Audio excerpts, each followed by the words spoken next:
that the shine that Professor Naana Opoku-Agyeman brings to the space is not dimmed. It is important. It's important for many reasons. I've heard some people say that the glass ceiling is being broken. Yes, it may be broken and so on. But you see, the candidature of Professor Naana Opoku-Agyeman is important in many respects. It is not important just because she's a woman. Because that would be very unfair to her and very unfair to many other women. Because, Sana, I know there are women who are thieves. There are women who are liars. There are women who are murderers. There are women who are stupid, and so on. Okay? Just like men. There are men who are thieves, there are men who are murderers, there are men who are so. So even when our choice is a woman, it has to be of a certain type. In much the same way that when our choice is a man, it has to be of a certain type. Professor Naana Jane Opoku-Agyeman stands out as a statement of the capability of women. That whatever men can do, they can also do. You understand? They can be good wives as they can be good husbands. They can be good professors, female professors, as there can be good male professors and so on. That is the thing about her. It is not just any woman who was selected. A woman with the capacity, a woman who appears to understand her society, a woman who is sufficiently articulate. And the thing that strikes me most about her is her modesty. Modesty. And I have known her over a period of time. Her modesty is so striking. Now what has happened is that after her inaugural address, read the newspapers every morning, all the parties, everybody, bring a woman, bring a woman. I'm sure you've seen it. Oh, bring. Let everybody bring a woman. If everybody brought a woman, they will all be women, but we'll be selecting the best woman. So if you are bringing a woman, don't just bring a woman who can compete with Naana Opoku-Agyeman and beat her. Because if you bring any woman, keke, oh, baby. I've heard many people say that, oh, this is a different Naana Opoku-Agyeman. We've never seen her like that and so on. Well, for those of us who have known her over a very long period of time, this is the real Professor Naana Opoku-Agyeman. And I've been talking about what first impressed me about her. And it was when she delivered the first Kwame Nkrumah Memorial Lectures in the University of Cape Coast. And I sat in the audience and I said, this woman has something. The brilliance, the articulation, the eloquence, even to some extent, you may be tempted to say visionary. And I'm very cautious about how I use my words, and that's why I'm saying that even to some extent, you may be tempted to see her as a visionary. She was in total command of the space. No doubt at all, she was in total command of the space. She was the centerpiece of the ceremony. No doubt at all about it. Okay? Her diction was perfect. And I'm not surprised people refer to her as a literature professor. The diction was carefully selected and it made the right impact. I believe that her description of the current situation was apt. You understand? And indeed, some of the people in the crowd should have been ashamed of themselves listening to her. Because one of the things that she did, which impressed me most, was this attack on tribalism. Some people call it ethnocentricity. That is dignifying it. It is pure, raw, tribalistic nonsense. And it is continuing even today. If you want to choose somebody, she has to be Ashanti. She has to come from Northern region. She has to be this and that. This is Kwame Nkrumah's Ghana. And she attacked it in a manner which was perfect. So ethnicity has now been elevated to the level of intellectualism. Master, do you know why it has been raised to the level of intellectualism? Because the people who do it, they think they are doing science. You understand? If you hear them, the stronghold of the NPP is in the Ashanti region. This is the number of goals they got in 20 something and something. So if you don't select an Ashanti, you lose. I mean, they clothe it as if it is science. It is not science. It is pure tribalistic nonsense. And there was a lot of that. First of all, in the campaign against John Mahama. And there was a lot of that in the juggling for selection of somebody as running mate. And I heard somebody, actually big man in the party and so on, say, look, the Volta region is our stronghold, so we have to select the running mate from the Volta region. All kinds of reasons, childish reasons and so on. You understand? Now, Massa, Ghana is not an island in the world and so on. Ghana is part of the global community. You understand what I'm saying? Ghana is part of a global community. In Poland, two brothers, one was the president and one was the prime minister. They were all elected by the Polish people. The fact of their being brothers did not detract to their history of struggle and their perceived commitment to the nation. A brother, two brothers, one president, one prime minister in Poland. In Cuba, who replaced Fidel? A brother. Raul, his brother. The Cubans had no problems with that. And they had no problems with that because both Fidel and Raul were in the Sierra Maestar.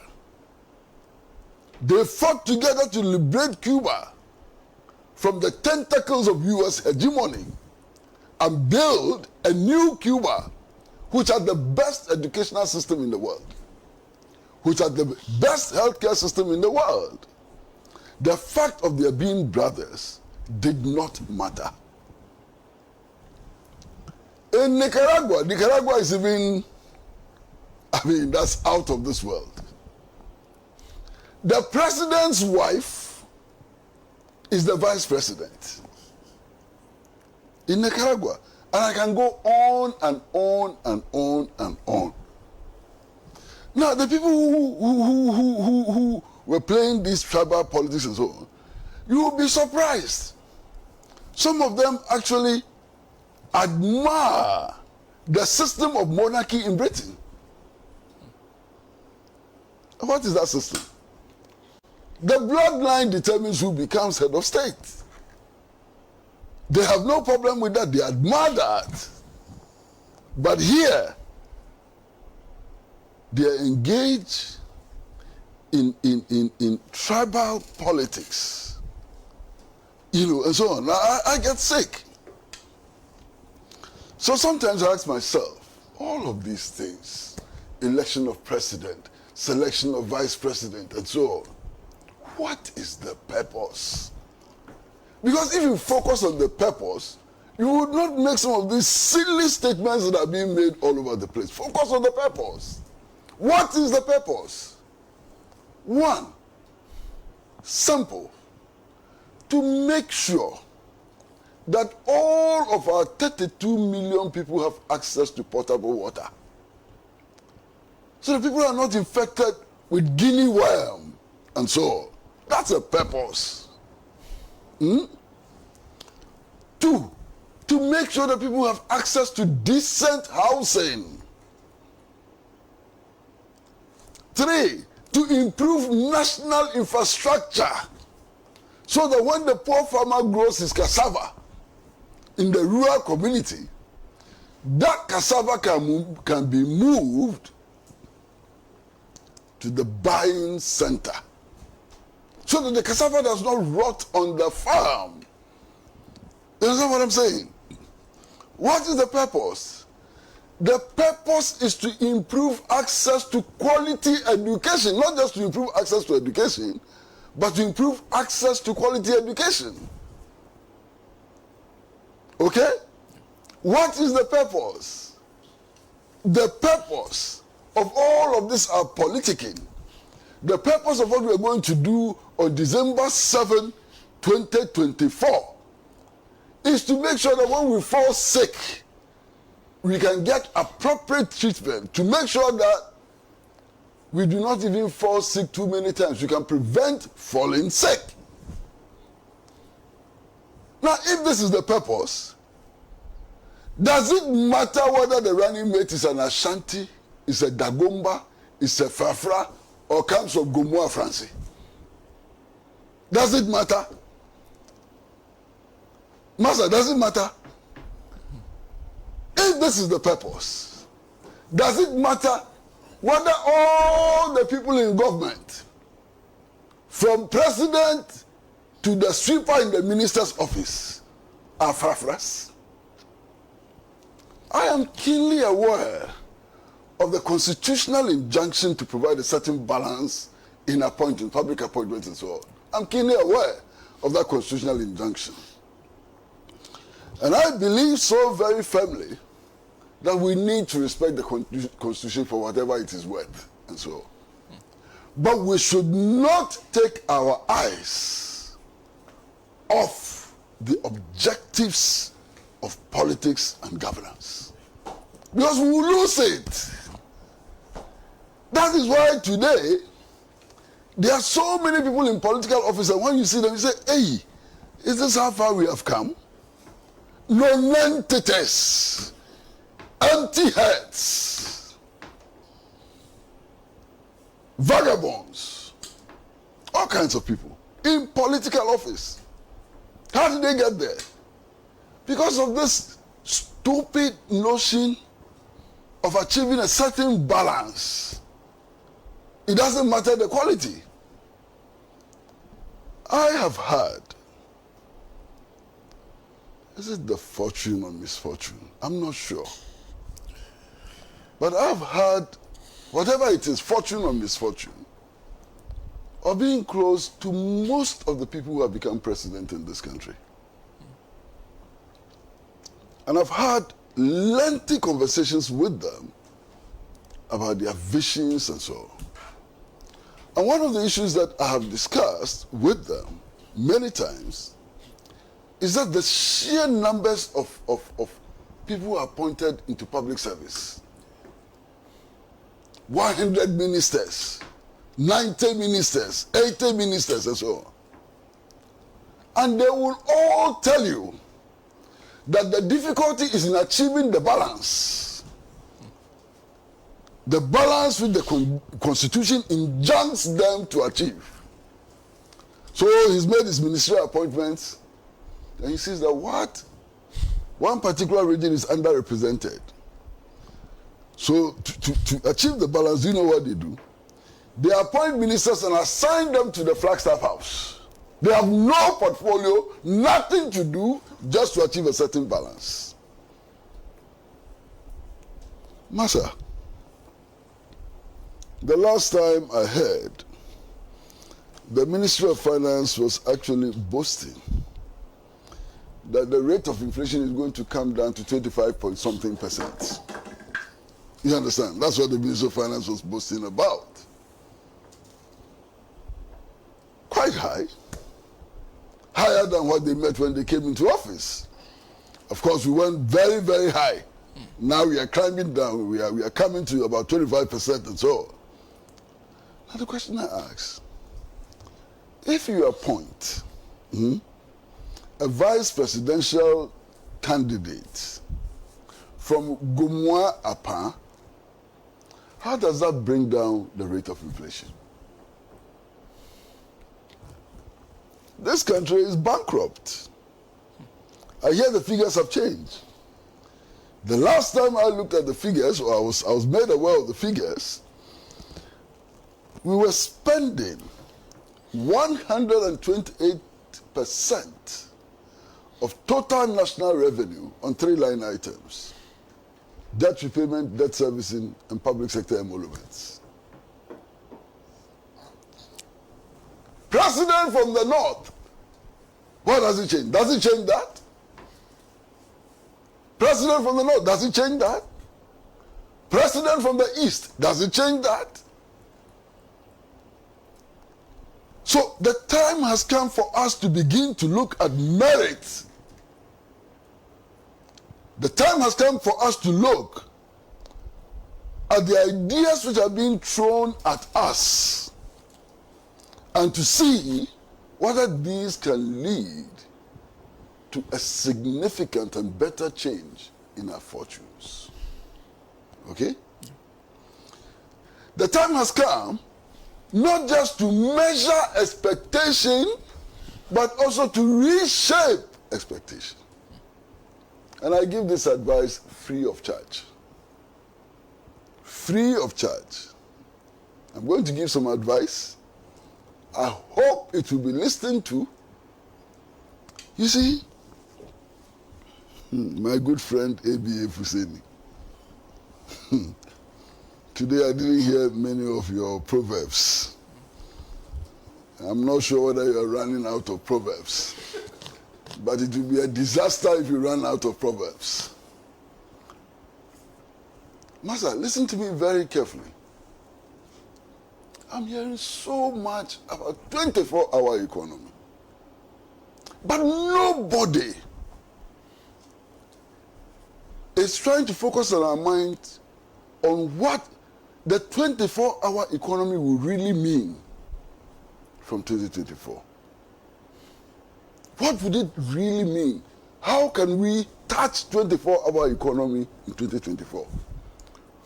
What are the things that when we see, we should come to the conclusion that yes, we have 24-hour economy? You understand what I'm saying? Yeah. So at midnight, if I wake up and my sandals, the soles have given way, if I go to Malata and I can't get new sandals to buy, would that be a failure of the 24-hour economy? Massa, are you listening to me? I am. So at 3 a.m., if I wake up and I want to eat tuwo zafi, and I go to East Legon and I don't get tuwo zafi to eat, would the 24-hour economy have succeeded or failed, and so on? So beyond making the promise, we need to be told in real concrete terms what it would look like, what it will be. You understand what I'm saying? Because otherwise expectations run wild. And people make their judgments on the basis of their personal expectations, which may be completely unfounded, but there's no other. So everybody comes up with a conjecture of their own about what it is going to be like. Now, this is not just about the 24-hour economy. It's about all policies which are being promised by all the parties, by all the actors. There's too much glibness. Let's move beyond the glibness. And let's create a reality. Because if we do not create a concrete reality, caricatures will be created for the population. And the people will make their judgments on the basis of the caricatures which are created. This is free advice. Okay? Now, there's something else which is said, which received the loudest applause. Sitting at home, watching television, my impression was that it got the loudest applause was when she said that those who have messed up with public funds and so on, they will be made to account. And that it is not a threat, it is a promise. You saw how the room was electrified. To be honest with you, I talked to many people. Everybody is expecting that. Everybody is expecting that. Master, in the NDC it is worse. What? What they want to do to these people who they think have stolen, you can't believe it. So,